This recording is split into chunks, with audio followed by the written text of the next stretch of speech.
Cette semaine, au siège de la Cour pénale internationale à La Haye, dans le cadre du procès contre Thomas Lubanga Dilo, le témoin anonyme numéro 17 a continué sa déposition. Il a déclaré que Floribert Kisembo, chef d'état-major de l'UPC, a mis sur pied une unité d'enfants-soldats, les Kadogo. Le témoin était interrogé par Manoj Sachdeva, substitut du procureur. Parlons de cette unité de Kadogo. À votre connaissance, combien de personnes composaient cette unité? C'était presque tout un peloton. And that would be roughly 45 persons. Et donc à peu près 45 personnes, n'est-ce pas? À peu près moins. What was the age range of these Kadogos? Quelle était la tranche d'âge de ces Kadogo? Lorsque on les a retirés des troupes qu'on appelle l'unité des Kadogo, vous voyez donc la personne déjà il est conscient que c'est un Kadogo, donc il avait moins de 15 ans. What were the duties of the Kadogos? Quelles étaient les fonctions des Kadogo dans cette unité établie par le chef d'état-major? Comme je vous ai expliqué, c'était vraiment difficile. Il pleuvait tout le temps, il n'y avait pas de nourriture, pas de médicaments. Le militaire voulait passer par là, surtout pour eux. Maintenant, ils étaient victimes et ils ne pouvaient pas se débrouiller comme on les avait arrachés de ces commandants qui pouvaient s'acheter la nourriture qu'on pouvait préparer. Alors, ils étaient tous devenus misérables. Ils se lavaient rarement, tellement qu'il y avait des poux en plus. Alors, leur santé s'est dégradée, comme nous autres on souffrait. Alors, vous imaginez, pour eux, c'était un peu 2 fois plus. C'est comme ça, les chefs d'état-major, je ne sais pas, plus de bonne volonté ou quoi. And at that time, Et à ce moment-là, est-ce que vous étiez au courant d'enfants qui auraient été fouettés dans l'unité des Kadogo?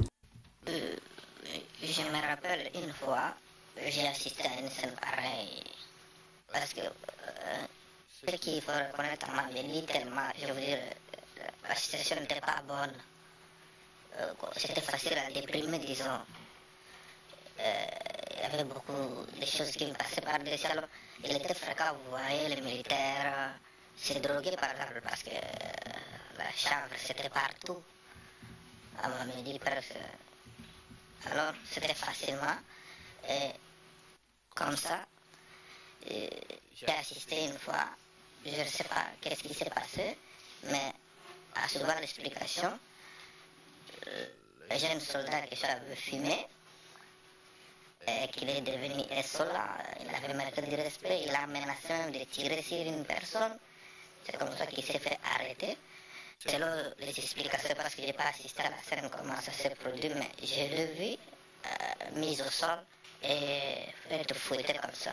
Pendant l'interrogatoire conduit par le procureur, le témoin 17 a déclaré n'avoir jamais vu Thomas Lubanga donner des ordres militaires. Le conseil principal de Thomas Lubanga, maître Catherine Mabille, a demandé au témoin des clarifications concernant cette déclaration. Monsieur le témoin, lorsque les enquêteurs vous ont demandé si vous connaissiez quel était le rôle de Thomas Lubanga, ses actions, vous avez répondu, et je vous cite, « Ces actions n'ont toujours politique, dans les affaires politiques. J'ai toujours vu des histoires politiques. » Est-ce que, monsieur le témoin, vous maintenez ce que vous avez indiqué aux enquêteurs? Et par ailleurs, est-ce que vous pouvez commenter ce que vous avez voulu dire en exprimant le fait que ces actions n'ont toujours politique dans les affaires politiques? Je confirme cette réponse aux enquêteurs. Et pour éclaircir, j'ai parlé aux enquêteurs de sorte, j'ai répondu de sorte sur le fait que personnellement, je l'ai dit, moi j'ai jamais attendu ou assisté à des ordres donnés par le président Thomas Lubanga. Comme je dis, j'étais dans l'armée, j'ai jamais vu l'influence du président Lubanga au-delà de celui de Kisembo dans l'armée.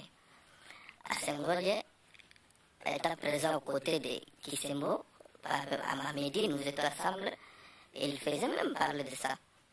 En parlant de notre retour sur Bunia, Il disait, le président, c'est toujours des histoires politiques cette fois-ci. S'il faut le faire, nous allons pacifier par les armes. Lui-même, il a dit. Et comme je l'ai dit, je n'ai jamais vu ou entendu le président donner des décisions ou parler de l'armée ou parler sur l'armée. La personne, nous, qui est dans l'armée, qu'on a vu ou qu'on a entendu donner des ordres, c'est le chef d'état-major Kisembo. Question concernant Thomas Lubanga. Vous avez mentionné dans cette ligne que Thomas était un leader d'idéologie. J'ai deux questions à vous poser. La première, c'est est-ce que nous parlons bien de Thomas Lubanga? Oui. Et la deuxième, c'est que vouliez-vous dire en parlant de leader d'idéologie? Pour éclaircir ce point, je dirais, lorsque l'IPC a pris forme, la naissance de l'IPC, la préoccupation de la population, ce n'était pas cette vision politique dont je parle de leader, on l'appelait leader politique, on le considérait du côté politique, ce n'était pas cette préoccupation qui appelait la population. Selon moi, même lorsque nous étions dans l'armée, les gens se fiaient plutôt du côté armé. Ils se donnaient plutôt à l'armée parce que là, on pouvait se protéger avec la sécurité. Surtout, c'était le grand problème au début. La sécurité, avoir un chez soi, ne pas fuir. Donc, j'ai parlé, par exemple, les gens devaient se fuir chaque fois du soir de tel village. Ils devaient aller se passer dans l'autre village, dans l'autre centre, vous voyez. Alors, ça fait qu'on le voyait plutôt, oui, président, mais c'est un leader politique, on le voyait comme les autres personnes qu'on a bien entourées, comme Wamba Diawamba, qu'on le voyait de ce côté-là.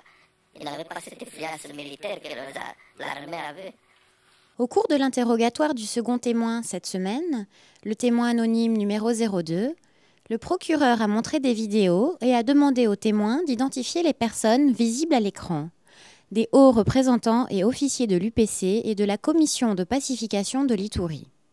Le contre-interrogatoire, entrepris par la défense, s'est déroulé en grande partie dans des séances à huis clos. La Chambre a évoqué le calendrier éventuel des audiences pour les mois à venir. Le bureau du procureur a estimé que sa présentation se terminera vraisemblablement vers la fin du mois de juin.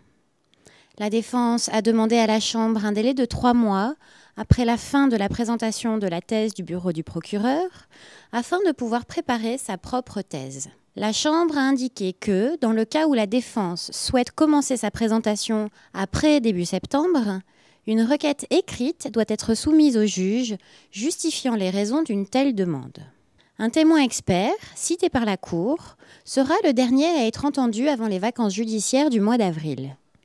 Il comparaîtra mardi et mercredi la semaine prochaine devant la Chambre de première instance 1 de la Cour pénale internationale. Les audiences reprendront ensuite le mardi 4 mai.